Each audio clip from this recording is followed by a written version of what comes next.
what I'd like to do with y'all's cooperation is I'd like to give our viewers a sense of just a little snippet of the process of not only arriving to the place where you're narrating the characters, but maybe also everybody's favorite, like one aspect of your vocal warm-up that you'd like to share, if you indeed have it.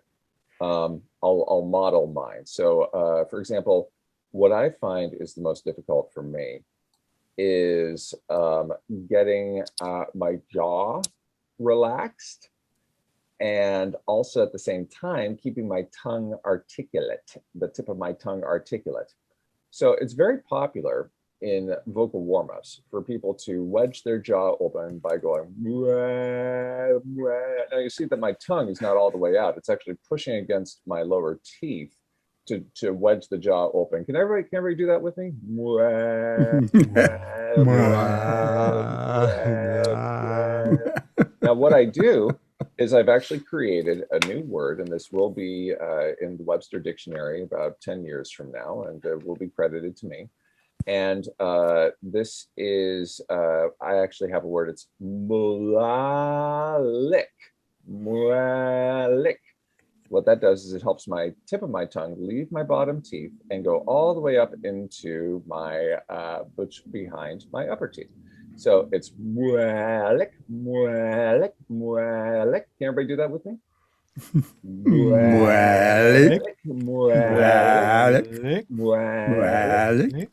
You know, Michael Caine said that when getting ready for his film work, he does his own warm-ups, and he's like, "You look like a total idiot when doing it, but it works."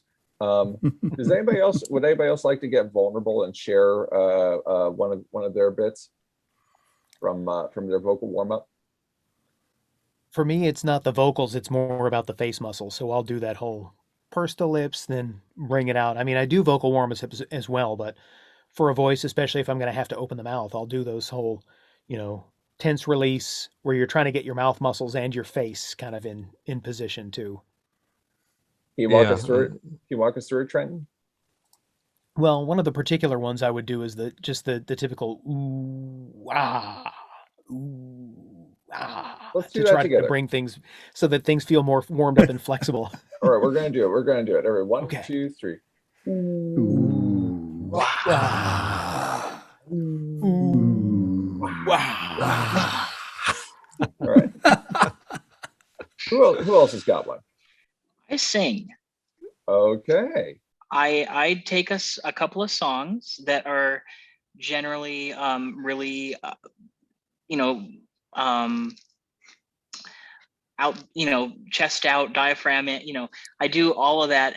I find a couple of songs that that are going to get me hyped up, because it also serves a double purpose. It not only warms up my voice, but it gets me hyped up to do books and to, increases the energy level. So that's my general warm up. Do you have a song that's one of your favorites? Well, there's a neat one that kind of gets you going. I just thought of it. There's a song called "Contact" by Fish. Okay. And they're actually the sort of band that promotes bootlegging of their material. Oh. So that might help us.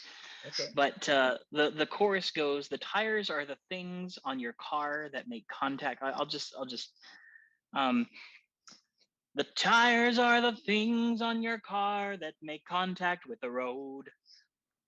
The tires are the things on your car that make contact with the road. So not only does you've got all kinds of consonants and it's All right, everybody, we're gonna do it. Whether you sing well, sing badly, sing on key, we'll see if Zoom can tolerate this. Usually Zoom locks up, but we're gonna do it. The tires are the things on your car that make contact with the road. The tires are the things on your car that make contact with the road. Everybody I think runs none like, of I think none of us should quit our day jobs. I think we should stay. Richard, you got one?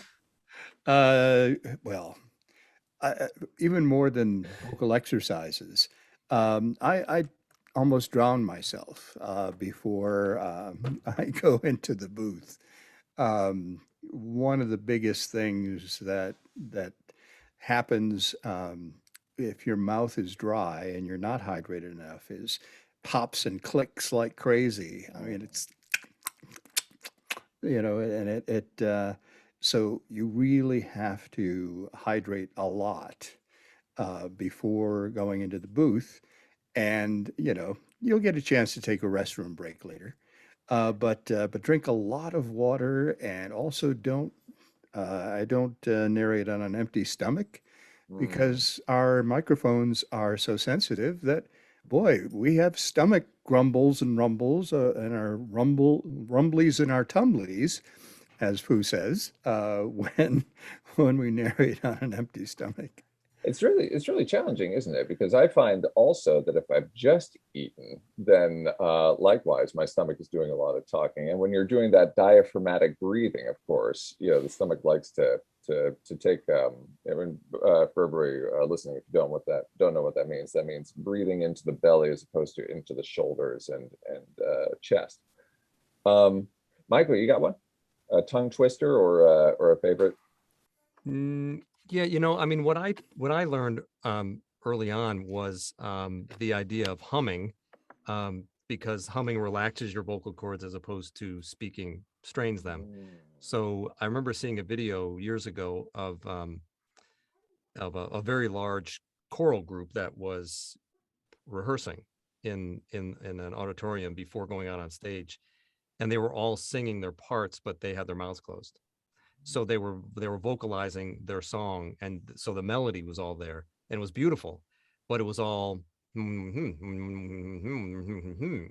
they were actually literally vocalizing with their mouth closed, and just the act of closing your mouth relaxes your vocal cords. And I know that for me it takes a good, even after I start recording, it'll be about 25 to 30 minutes and I'll feel like my throat kind of relax. So I have to, like Richard said, really hydrating essentially in the morning, eating a good hour to an hour and a half before I'm going to record, because I get those stomach grumbles from the digestion of the food, and really doing vocalizing. So whatever section of book that I'm working on, I'll vocalize that for about 10 or 15 minutes by vocalizing with my mouth closed, and that really relaxes, really gets the resonance going in my throat. And then just physically massaging the sides of my neck and stretching my neck out and doing those exercises that you were saying, where you really open the mouth up and open the eyes up and just